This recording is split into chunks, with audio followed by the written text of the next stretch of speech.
Here's a clip from our latest episode of Booked on Rock.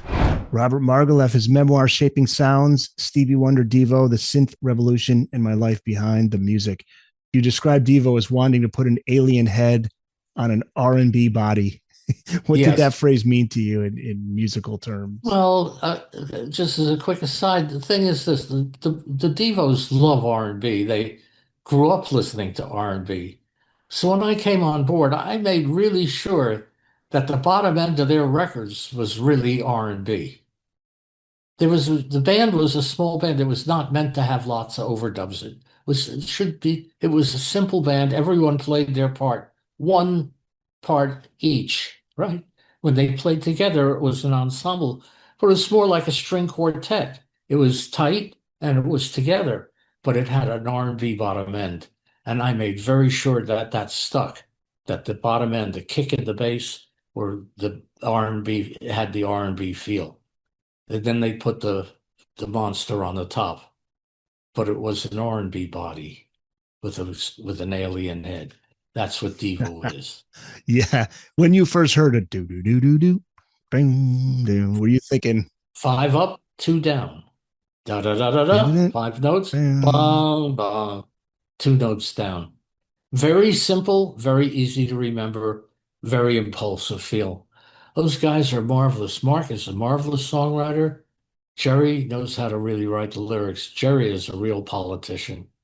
And he just had a baby last year or the year before. And good for him. He's pushing 70. But they also had that genius in the idea of the image, the look.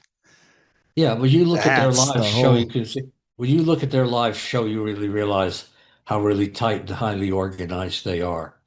They're absolute geniuses at this stuff. All we had to do is just not drip stuff all over them, sugar coating and syrup and bullshit, and just let them play their instruments and play out and maintain their impulsive energy. And by bringing them into the control room, I was able to do that and allow the crosstalk and the energy and everything else to really fulfill itself super loud and quad in the control room. That's what made them happen. All right. What's the story of the whip crack? Oh, man. Howard Siegel, was my engineering partner for the project, who's actually Jack Black's half brother. Really? Yeah, we brought Jack into the studio when we were doing DEVO. Jack was like 10 years old, right? Get out. Wow. His little nose was over the console like this, right? And we played the DEVO album for him, and I think it changes. Well, those guys are still together. They're still friends to this day. But wow. Yeah, Howard and I were complete madmen together.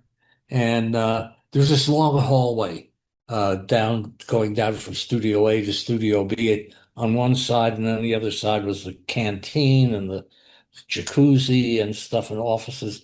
This is like narrow hallway. It was very reverberant. We went out there at 7 or 8 in the morning when no one was around, and Howard put a condenser mic down at the U-87 down at the bottom of the hallway, and one close. And everyone was trying to crack the whip. I tried it, and I cracked the whip and stabbed myself in the face. My whole cheek was like that.